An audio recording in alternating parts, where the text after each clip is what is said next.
Hi friends, welcome back to my channel. আজ অনেক দিন পরে আবার একটা বেড়াতে যাওয়ার ভিডিও নিয়ে চলে এসেছি। তো আমরা এখন সবাই মিলে বেড়াতে যাচ্ছি সিকিম। তো রাত 10:15-তে আমাদের ট্রেন দার্জিলিং মেল। এই যে লাগেজ গোছানো কমপ্লিট, এবার আমরা বেরোবো। তো কালকে রাতে আমি আর ভিডিও করিনি, তো কিছুক্ষণের মধ্যেই আমরা ট্রেন থেকে নেমে পড়বো। এই যে এখন আমরা নেমে পড়েছি এনজেপি স্টেশনে। তো আমরা ব্রেকফাস্ট করে তারপরে গাড়িতে উঠবো। তো আমরা সিকিমে যাওয়ার জন্য নেস্ট হোমের সাথে কন্ট্যাক্ট করেছি, তো তারাই আমাদের জন্য গাড়ি পাঠিয়ে দিয়েছে।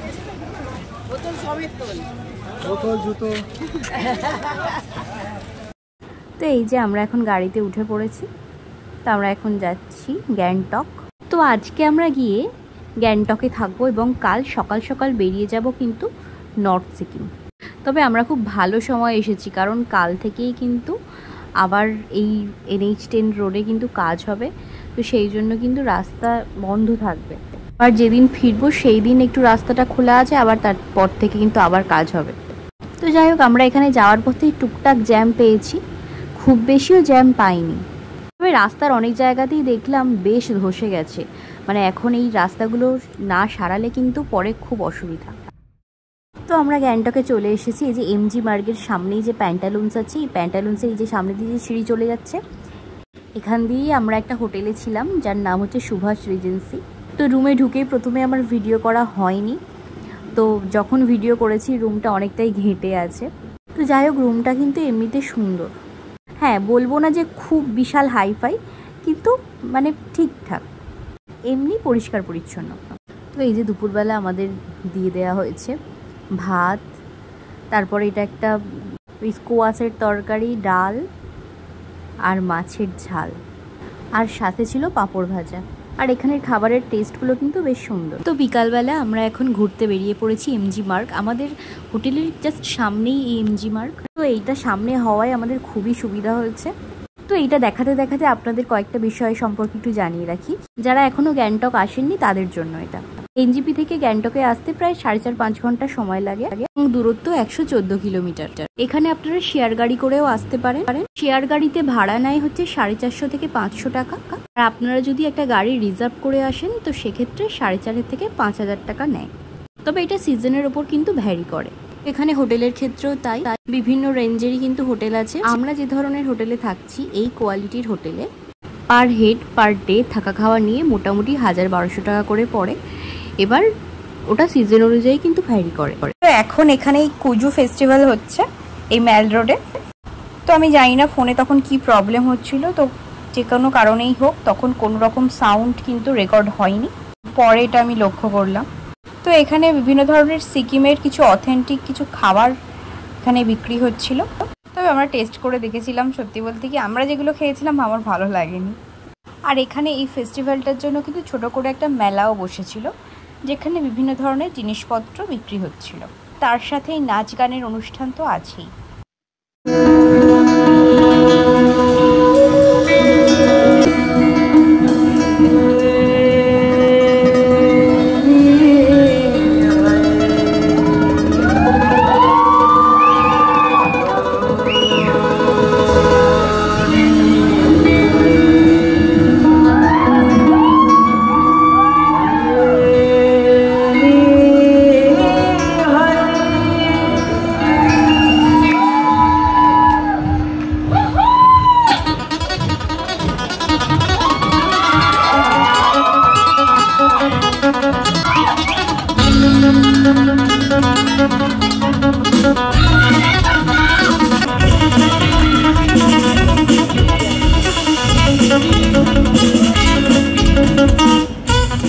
এখানে এই অনুষ্ঠানের একটা ছোট্ট ক্লিপ দিলাম। তো এরপরে আমরা হোটেলে ফিরে গিয়ে আমরা ডিনার করে নেব।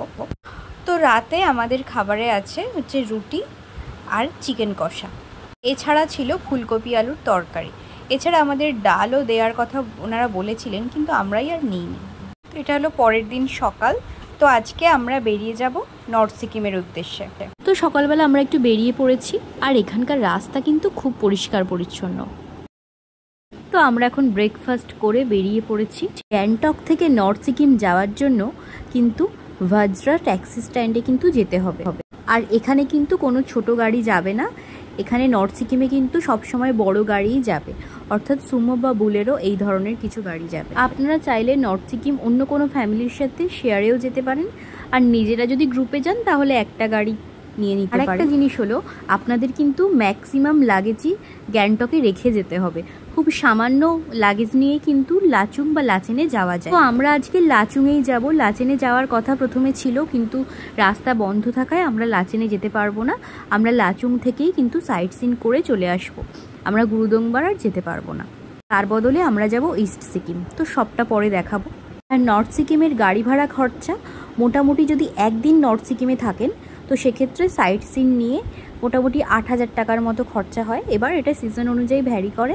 হ্যাঁ, যদি 0 পয়েন্ট যান বা লাচেনের সাইডে যদি কালাপাত্থার যাওয়া হয়, লাচুংয়ে যদি মাউন্ট কাটাও যাওয়া হয়, তো সেগুলো কিন্তু এক্সট্রা চার্জ। সেক্ষেত্রে এক্সট্রা 3,500 থেকে 4,000 টাকা পড়ে।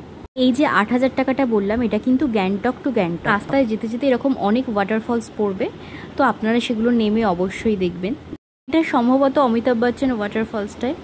এই রাস্তায় এত ওয়াটারফলস পড়েছে, তো কোনটা কি ওয়াটারফলস আমার নিজেরই অত খেয়াল নেই।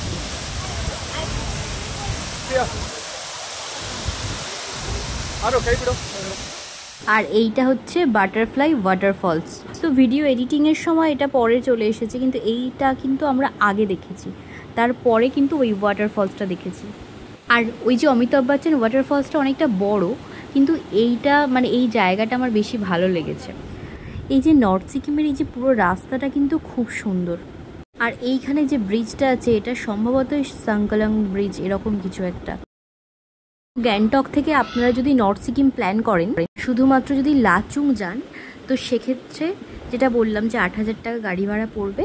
এবং তার মধ্যে যে জিনিসগুলো থাকবে সেটা হচ্ছে নর্থ সিকিম যাওয়ার পথে যে ওয়াটারফলস থাকবে বা যা সিনসিনারি থাকবে যেখানে দাঁড়ানো সম্ভব, তো সেইগুলোর সাথে লাচুং পার্টে যে ইয়াংথাম ভ্যালি আছে, শুধু এইটুকুই কিন্তু যেতে পারবে। ইয়াংথাম ভ্যালি থেকে 0 পয়েন্ট যাওয়ার জন্য কিন্তু এক্সট্রা ভাড়া। যাই হোক, আমরা কথা বলতে বলতে বিকালের মধ্যে কিন্তু চলে এসেছি লাচুংয়ে আমাদের হোমস্টেতে। আর লাঞ্চটা আমরা রাস্তাতেই করে নিয়েছিলাম, এটা কিন্তু আমাদের প্যাকেজের মধ্যেই ছিল। এখানে আর একটা জিনিস বেশ ভালো লাগলো, ইচ্ছা মতো জল গরম করে নেওয়ার জন্য কিন্তু ইলেকট্রিক কেটেলও ওরা দিয়ে দিয়েছিল। এছাড়া বাথরুমে তো গিজার ছিলই, বাথরুমটাও কিন্তু বেশ সুন্দর। তবে যেটা ছিল না সেটা হচ্ছে হিটার ছিল না, রুম হিটার। অবশ্য জানি না, যখন এখানে খুব ঠান্ডা থাকে তখন হয়তো ওরা ব্যবস্থা করে দেয়, আমাদের প্রয়োজন হয়নি। আর এই বাইরের এই ভিউটা অসাধারণ। এই ভিউটা কিন্তু আমি আমার রুমের জানালা থেকেও পেয়েছি। এই যে বাইরে একটা ব্যালকনি আছে, তো এখান থেকে এই ভিউটা পাওয়া যাচ্ছে। আমরা একটু বিকালে এই যে আশপাশটা একটু ঘুরতে বেরিয়েছি। এই যে হোটেলটা দেখছেন, এখানে হচ্ছে এই যে হোটেলটা দেখছেন, এখানে থাকা খাওয়া নিয়ে পার ডে 8,000 টাকা দুজনের। এখানে কিন্তু অনেক হোটেল বা হোমস্টে আছে, আপনারা চাইলে এখানে এসে ইনস্ট্যান্টও বুক করতে পারেন। যদিও পিক সিজনে আবার একটু অসুবিধাই হবে যদি এখানে এসে বুক করেন, ক্ষেত্রে রুম নাও পেতে পারেন, কিন্তু তাও আশা করছি পেয়ে যাবেন। আর এই যে চারপাশটা কি সুন্দর লাগছে, কি অসাধারণ। দুদিন আগে পর্যন্ত এখানে ওয়েদার ভীষণ খারাপ ছিল, আমাদের ভাগ্য খুব ভালো যে এত ভালো ওয়েদার পেয়েছি। আর এই যে এটা পরের দিন সকালবেলা আমার রুম থেকে ভিউ। তো এখন আমরা রেডি হয়ে চলে যাব ইয়াংথাম ভ্যালি আর 0 পয়েন্ট। তার আগেই সকাল সকাল এত সুন্দর দৃশ্য দেখে মন প্রাণ জুড়িয়ে গেল। নর্থ সিকিম থেকে পরের দিন কিন্তু খুব ভোরবেলা ইয়াংথাম ভ্যালির উদ্দেশ্যে বেরিয়ে পড়তে হয়। তো আমরা ওই জন্য এখন 6টার সময় বেরিয়ে পড়েছি। ব্রেকফাস্টটা না করে ব্রেকফাস্টটা প্যাক করে নিয়ে নিয়েছি, একদম 0 পয়েন্টে পৌঁছে খাবো। তো আমরা ফার্স্ট যাব 0 পয়েন্ট, তারপরে যাব ইয়াংথাম ভ্যালি। তো এই রাস্তাটা কিন্তু অসাধারণ লাগছে, বেশ একটা কাশ্মীর ফিল হচ্ছে। তবে আপনারাও কম খরচায় কাশ্মীরের ফিল নিতে চাইলে অবশ্যই কিন্তু নর্থ সিকিম ঘুরে আসতে পারেন। এমনিতেই কাশ্মীর এখন সাধারণ মানুষের কাছে আতঙ্ক হয়ে গেছে। এর আগেও আমরা সিকিমে 2বার এসেছি, তবে নর্থ সিকিমটা এর আগে আমাদের ঘোরা হয়নি। আর এই যে এইটা হচ্ছে ইয়াংথাম ভ্যালি, সত্যি কিন্তু অসাধারণ। আর ইয়াংথাম ভ্যালিটা আগে পড়বে, তারপরে 0 পয়েন্ট। তবে নর্মালি ড্রাইভাররা কিন্তু আগে 0 পয়েন্টে নিয়ে যান, তারপরেই কিন্তু ইয়াংথাম ভ্যালিতে আবার নামান। তবে আমরা মাঝখানে রাস্তায় অনেকবারই বিভিন্ন জায়গায় নেমে নেমে কিন্তু ফটো তুলেছি, ভিডিও করে। তো আমাদের যিনি ড্রাইভার দাদা ছিলেন খুবই ভালো ছিলেন। আর এই যে নর্থ সিকিমে বেড়াতে এলে আপনারা যে অনেক স্পট পাবেন সেটা কিন্তু নয়, সেই আশাও একদমই করবেন না। পুরো রাস্তাটাই কিন্তু খুব সুন্দর, তো সেই ভিউটা কিন্তু উপভোগ করবেন। আর এই হচ্ছে 0 পয়েন্ট। এখানে তো একজন মানে একদম ঠান্ডায় জমে গেছে। আর এই যে এই জায়গাটা অসাধারণ লাগছে, পুরো একদম স্বর্গীয় একটা দৃশ্য, অসাধারণ লাগছে চারপাশটা। এই 0 পয়েন্টের উচ্চতা হচ্ছে 15,300 ফিট। তো দেখুন চারপাশে কিছু কিছু জায়গায় এরকম বরফ পড়ে আছে, তবে এখন অনেক বরফই গলে গেছে। এই সামান্য কিছু কিছু জায়গায় কিন্তু এরকম বরফের চাই হয়ে আছে। তো দেখুন এগুলো হচ্ছে পুরো মোটা লেয়ার পড়ে আছে বরফের। মার্চ এপ্রিল মাসে কিন্তু আরও বেশি বরফ থাকে, ডিসেম্বর জানুয়ারিতেও। তবে অনেক সময় অতিরিক্ত বরফের জন্য কিন্তু এদিকে রাস্তা বন্ধও থাকে। আবার এপ্রিলের শেষের দিকে কিন্তু যেরকম বৃষ্টির ওয়েদারের জন্য রাস্তা বন্ধ ছিল। 0 পয়েন্টের উচ্চতা অনেক বেশি থাকায় এখানে কিন্তু বেশি তাড়াহুড়ো করে হাঁটাহাঁটি করা উচিত নয়। যদি কারোর শ্বাসকষ্টের সমস্যা হয় তো সেক্ষেত্রে অবশ্যই কিন্তু সাথে অক্সিজেন ক্যান রেখে দেবেন। আর এই নর্থ সিকিমের লাস্ট পয়েন্ট আমাদের এই 0 পয়েন্টই ছিল। তো এই 0 পয়েন্টে আসার জন্য কিন্তু এক্সট্রা 3,500 টাকা দিতে হয়েছিল। তো আমাদের আজকেই নর্থ সিকিমের লাস্ট ডে। আজকে আমরা বেরিয়ে যাব গ্যাংটকের উদ্দেশ্যে। তারপর গ্যাংটকে আজকের রাতটা থেকে তারপরে কাল আবার যাব নাথুলা বাবা মন্দির ছাঙ্গু লেক। তো গতকাল আমাদের গ্যাংটকে ফিরতে অনেকটাই রাত হয়ে গিয়েছিল এবং বৃষ্টিও হচ্ছিল, তো সেই জন্য কালকে আর কোনো ভিডিও করিনি। তো আজকে আমরা সকাল সকাল ব্রেকফাস্ট করে বেরিয়ে পড়েছি নাথুলা পাস যাব বলে, ইন্ডিয়া চায়না বর্ডার। এখান থেকে কিন্তু কৈলাস মানস সরোবরের যাত্রাও করা যায়। এই শীঘ্রই শুরু হয়ে যাবে এই কৈলাস মানস সরোবরের যাত্রা। তো যাই হোক, পথে যেতে যেতে পড়বে ছাঙ্গু লেক। আর এই হলো নাথুলার বর্ডার। তো এখানে কিন্তু এমনি ফটো তোলা বা ভিডিও করা অ্যালাউ ছিল না, তো আমরা যতটুকু পেরেছি দূর থেকে একটু ভিডিও করে নিয়েছি। এটা 14,140 ফিট। এখানেও কিছুদিন আগে কিন্তু স্নোফল হয়েছিল, তো ওই জন্য খুব সামান্য সামান্য বরফ পড়ে আছে। তবে আজকে ওয়েদার তুলনামূলক অনেক ভালো, সেই জন্য খুব একটা বরফ আমরা পাইনি। তবে ওই যে সব কিছু একসাথে পাওয়া যায় না।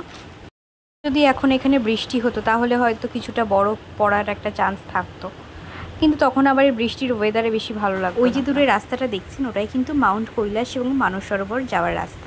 এইদিকে বরফে ঢাকা পাহাড়টা হলো চিলি। তো যাই হোক, এরপরে আমরা চলে যাব নিউ বাবা মন্দির। কতটা সত্যি জানি না, এই সময় নাকি ওল্ড বাবা মন্দির নাকি বন্ধ আছে, ওখানকার ড্রাইভার বললেন। অন্তত আমাদের প্যাকেজে শুধু নিউ বাবা মন্দিরই ছিল, কিন্তু আমরা বলেছিলাম যে এক্সট্রা টাকা দিয়ে আমরা যাব, কিন্তু উনি বললেন যে বন্ধ আছে।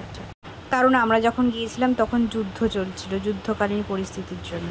তো এখন আমরা যাচ্ছি ছাঙ্গু লেক। এগুলো হচ্ছে সিকিমের ইস্ট পার্ট। তো আজকে এইখানের ওয়েদারও কিন্তু বেশ ভালো। আমরা এর আগেও কিন্তু ছাঙ্গুতে এসেছিলাম, কিন্তু তখন এত স্পষ্টভাবে লেকটাকে দেখা যায়নি, পুরো কুয়াশাতে কিন্তু ঢাকা ছিল। দেখুন লেকটার জলটা কি স্বচ্ছ। তো এই লেকটার পাশ দিয়ে গেলে কিন্তু একটা শিব মন্দিরও আছে এবং সেখানে কিন্তু একটা রোপওয়েও আছে, যে রোপওয়ের ভাড়া হচ্ছে 360 টাকা পার হেড। গেলে এখান থেকে কয়েকটা পাহাড় পরে নিয়ে যাওয়া হবে এবং সেখান থেকে কিন্তু ভুটানটাকে দেখা যায়। এখানে আপনারা চাইলে এই ইয়াকের সাথেও কিন্তু ফটো তুলতে পারেন, কিন্তু তার জন্য কিন্তু এক্সট্রাভাবে চার্জ দিতে হবে। এই যে এই জায়গাটা ছিল ওই রোপওয়েটা। যাই হোক, ঘোরাঘুরি অনেক হলো, এবার ফেরার পালা। আজ সন্ধ্যেটা আমরা গ্যাংটকেই কাটাবো, তারপর কাল সকাল বেরিয়ে যাব স্টেশনের উদ্দেশ্যে, কারণ শুনছিলাম রাস্তায় ভীষণ জ্যাম হচ্ছে। তো আমরা এখন সকালবেলা বেরিয়ে পড়েছি স্টেশনের উদ্দেশ্যে। তো রাস্তায় কিন্তু প্রচুর জ্যাম, জানি না যে কি হবে। আপনারা যখন এই সিকিমে বেড়াতে আসবেন গ্যাংটক থেকে ফেরার সময় কিন্তু অবশ্যই হাতে অনেকটা সময় নিয়ে আসবেন, মিনিমাম 6-7 ঘন্টা, তা না হলে কিন্তু ট্রেন মিস হয়ে যেতে পারে। তো যাই হোক, আজকে এই পর্যন্তই, আবার দেখা হবে নেক্সট ভিডিওতে। আর আমার ভিডিওটা ভালো লাগলে প্লিজ একটা লাইক করে দেবেন, আর কেমন লাগলো অবশ্যই কমেন্টে জানাবেন। আর প্লিজ সবার সাথে এই ভিডিওটা শেয়ার করে দেবেন। আর আমার চ্যানেলে নতুন হলে অবশ্যই চ্যানেলটাকে সাবস্ক্রাইব করুন। সবাই ভালো থাকবেন, সুস্থ থাকবেন এবং সাবধানে থাকবেন। টাটা।